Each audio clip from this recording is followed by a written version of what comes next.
But Reno travels all around the world. I hope you get inspired about what you see. Apostle of greatness, Reno is a master. Only one man against the whole world in large. Fighting with the monsters, poverty I can't stand. That's why Reno is a... Thank you for joining me on my masterclass. Now today we're talking about 4 millionaire habits that will make you successful no matter what. Now that's 4 millionaire habits that will make you successful no matter what. Now, these things I'm going to be teaching you, they're not major things, earth-shattering things. No, they're just simple things. And never underestimate the big difference small things can make, simple things can make. To become a millionaire, to become successful, is not as complicated as you think. It just requires discipline in doing some small things regularly. Discipline in doing some small things regularly. So without further ado, what are those 4 millionaire habits that will make you successful if you do them? Now I'm going to tell you this. If you look here, I've got $3 bills. $3 bills. So I'm going to show you this one here, right here. It's a $20 bill. You see, it's $20, $20 bill. And then this one right here is a $5 bill. You see it? It's got Abraham Lincoln on it, a $5 bill. And then this one right here, the $1 bill. You see it right here? I think it has George Washington on it. You see, $1 bill. So we got 3 bills. We got 20. We've got 5, and then we've got a $1 bill. Now, the 3 of them, they all weigh the same. They weigh the same amount. I put them on the scale. Before this, they actually weigh the same, and you can actually check it. They weigh the same, and you see, they have the same, feel. They have the same feel. Look at that. They have the same feel. They have the same feel. And let's look at their size. So now we're going to look at their size. We're going to put them all together. We're going to put them all together. So we look at their size. You see, size-wise, let's see. Size-wise, they are the same. Can you see that? Size-wise, they are the same. You see, size-wise, they are the same.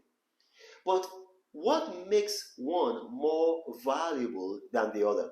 What makes the $20 bill more valuable than the $5 bill, and what makes the $5 bill more valuable than the $1 bill? It is their appearance. Their appearance, not their weight, not how they feel, but their appearance. Now, what does this teach us? It teaches us that our appearance is very, very important. Our appearance is really, very important. Take time to look good. Take time to look good. Dress well. Dress well. Always dress well. Even if you're going out of your house to go to a store down the road, dress well. Because you're living in a material world. And then people, human beings, they make decisions in milliseconds. Sometimes they're not even aware of it. But first impression, it sticks with people. And first impression is made in milliseconds. So you have to put your best foot forward. You got to dress well, have your hair well done, your fingers well manicured, like your facial hair, if you have any, well done. And one of the things that people use to judge who they like and who they don't like is just your appearance. And then a lot of people, like you go to a bank, you want to take out a loan. Your appearance affects the person who's going to give you that amount of money. And the person might not even know. He will look for a reason to justify giving you that loan if he just likes your appearance. And if he doesn't like your appearance, he will look for a logical reason not to give you that money. So you see, on your way to success, you need to always appear well. Appear in your best appearance. So some of you might say to me that, okay, what about Mark Zuckerberg? Mark Zuckerberg, he dresses sloppily, he dresses in jeans and t-shirts. He doesn't look. Mark Zuckerberg has gotten to his destination. He's gotten to his destination. Before he got to his destination, he wasn't dressing like that. He was dressing because he wanted to be successful. Now he's become successful. When you see Mark Zuckerberg, Now, your first impression with Mark Zuckerberg is not his dressing anymore, it's his reputation. His reputation before you meet him has already, I mean, that's your first impression of him. But you don't have that reputation yet. You are on your way to success. So you want to dress in a way that's going to give people the best impression of you. You know, that's the very first thing. That's the very, very first thing. Now, what's the second thing? A lot of people don't realize that what you eat and what you drink matters. What you eat and what you drink matters. You know, don't just eat anything. You know, I'll tell you what, I don't eat red meat. I don't eat red meat. I'm 48. I've got very, very, very, very low fat in my body. You know, I mean, my doctor does my check. I go for regular checkups, and I'm so fit. I mean, some of you saw today. I skipped. You know, I skipped for almost 1,000 skips, and a lot of you were impressed. You saw that. But it doesn't come just like that. I look after myself. I don't eat red meat. I don't eat anything that comes out of a can. I don't drink anything that comes out of a can. And what I eat, every day I eat fish. Every day I eat fish. And I don't eat fish that came from a farm. You know this farm fish? No, I eat fish that was caught in the sea or caught in a river without any form of chemicals or just line caught. I eat, you know, what they call sockeye salmon. Sockeye salmon, that's the fish I eat mostly. Although I could eat cod at times, you know, I could eat so, but mostly I eat sockeye salmon. Now, wild sockeye salmon, you know, caught in Alaska. Now, the thing here is this, you have to understand is that fish is the most nutritious food for your brain. Don't take my word for it. I know some of you might have just heard this for the first time. Go and research it. Fish contains omega-3 fatty acids.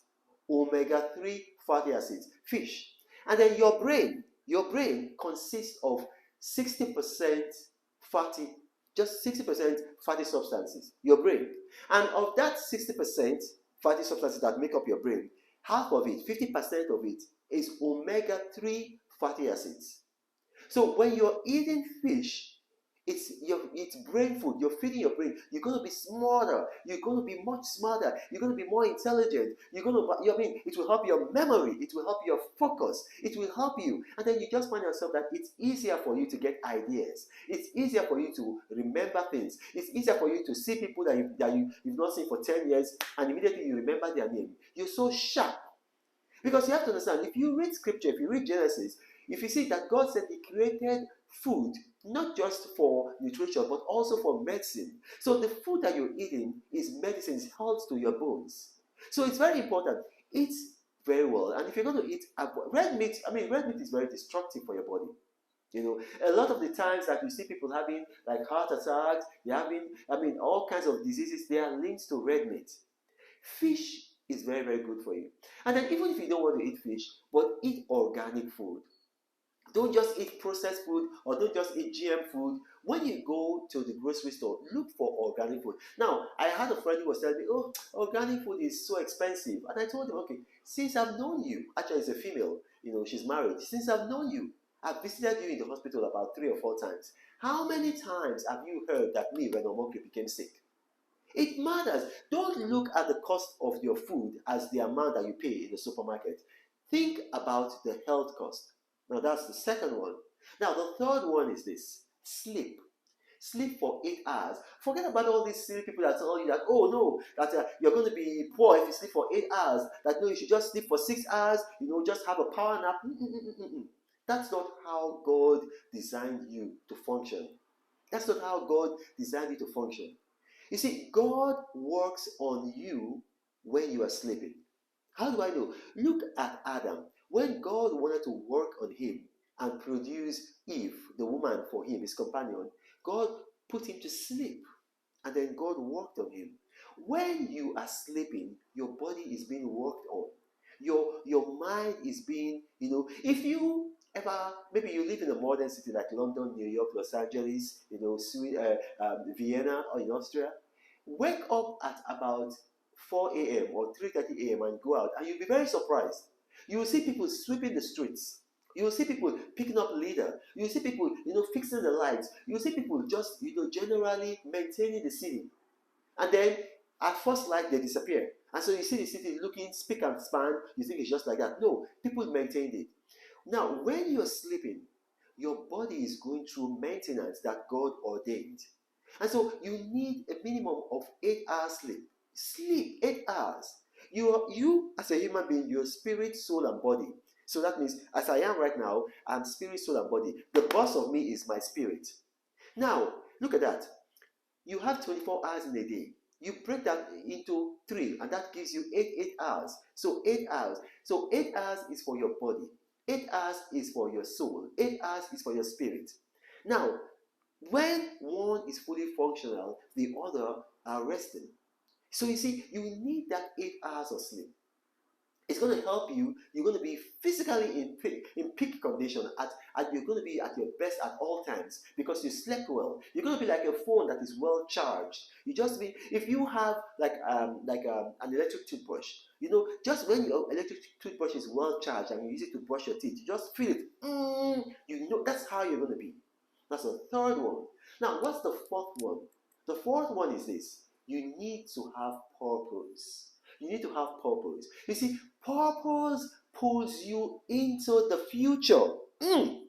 Purpose pulls you into the future with a sense of urgency and precision. When you have purpose, when you wake up, and then you wake up with direction. You wake up knowing what you want to do. You wake up, you see, there are two kinds of people: people who are pulled into the future and people who are pulled back into the past. People whose best is ahead of them and people whose best is behind them. And then when your memories are more interesting than your vision, then you wake up. When you wake up, you start remembering things. But when your vision is more interesting than your memory, when you wake up, you start visualizing what you want to do, the future. You start visualizing the future.